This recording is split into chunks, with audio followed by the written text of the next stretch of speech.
Hey guys, welcome to Boxing Squared for boxing news and views from around the internet.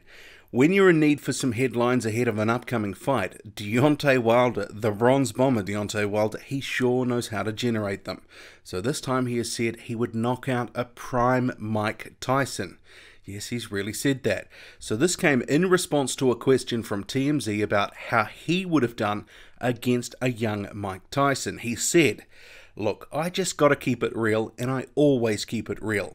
I know people always go back to the old school and new school stuff like that, but there is no old school or new school fighter that can beat Deontay Wilder. I'd knock them all out." It is worth noting, Deontay Wilder has not fought any big names from his own generation to this point.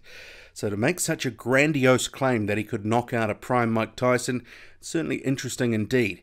But the bronze bomber, he will have the opportunity to prove he deserves some hype when he takes on consensus top 5 heavyweight Ruiz Ortiz of Cuba in March in Brooklyn. And there has been no word from Mike Tyson yet as to what he thinks of Wilder's claim. But former undisputed champion Lennox Lewis, he's wasted no time in wading in on the issue. So he actually did fight Mike Tyson, but it was perhaps past Mike Tyson's prime. So he has put up a series of tweets in response to Deontay Wilder. "I heard at Bronze Bomber said he would destroy a young Mike Tyson. My thoughts are that it's easy to talk until you actually get in the ring. I like Wilder, but he's never been in there with someone that ferocious who truly wants to break his ribs with every punch. I don't see it." And another, he says, "I love at Bronze Bomber's confidence. You need that to sit atop the heavyweight division. He's hungry and shows up in probably best shape in division. But there's levels to it, and he's still adding to his arsenal." So Lewis continued with, "My best advice to the entire crop of young heavyweight champs is to focus on being the best of your era, out of respect and reality. It's unprovable. Of course people ask, but I found no need to speculate or compare myself to my idol Ali or any other of the past greats."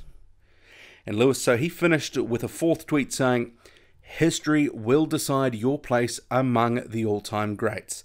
So go out there, clean up the division, defend your title, reign supreme, and your work will speak for itself." So key takeout there is obviously talk is cheap. You need to walk the walk. But meanwhile, Deontay Wilder, he is intending to do just that and walk the walk, saying he isn't expecting Ruiz Ortiz to prove much of a challenge after 4 rounds if their fight lasts that long in March. So Wilder has told BoxingScene.com, "I'm looking to get him out of there in great fashion. The longer I keep him in, the more tired he's gonna get anyway. Ortiz, he ain't nothing but 3 rounds in him. Well, I'll give him 4. He's got 4 good rounds in him, and that's when you'll see a downfall in him. So if he can't do nothing in them 4 rounds, then it's gonna be the end to him. But I'm looking to come in and finish him off in devastating fashion, just like I did Berman Stavern, and go on to send a message to Anthony Joshua so he can go on and do what he's got to do on March the 31st against Joseph Parker." So in terms of Ruiz Ortiz, Wilder also added, "I don't feel no fighter has nothing that could be difficult for me. But what he does do is he definitely has fundamental skills in boxing. All the Cubans have fundamental skills. They teach that, and that's what he has. He can put combinations together well, and that's all I can say about the guy, to be honest. I think it's going to be a great fight while it lasts. I'm just happy I can bless him with the opportunity not once, but twice." Talented prospect Philip Hrgović, he has continued his impressive start to his career, knocking out British journeyman Tom Little to bring up his 3rd professional win. And another controlled performance by the Croat. Hrgović controlled the action throughout most of the bout, loading up on his right hand almost at will.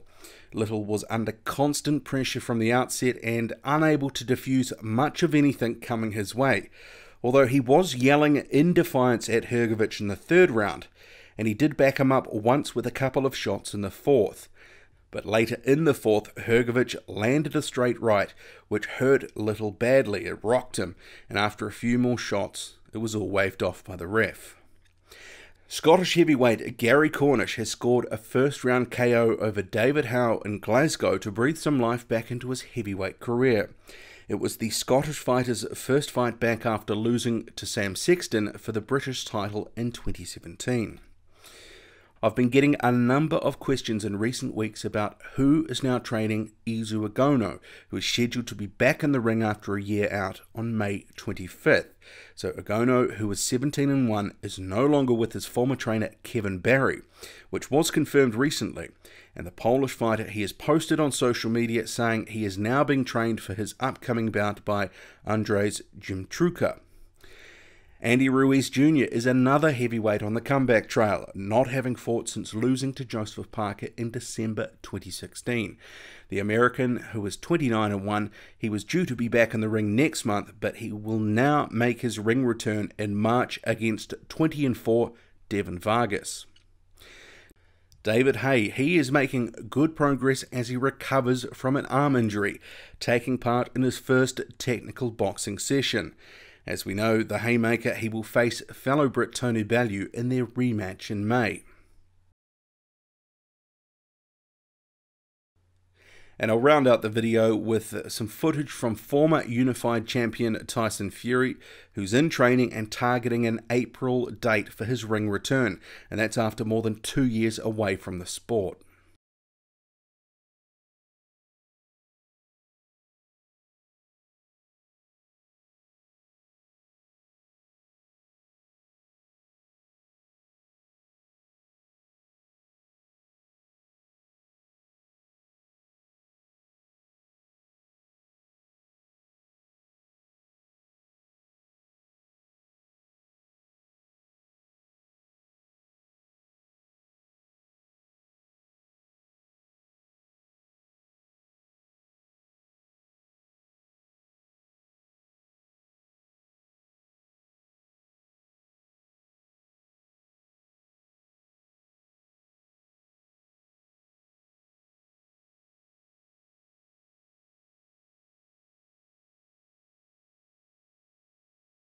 Okay, that's it from me. Hit like, hit subscribe, follow me on Twitter, boxing_squared.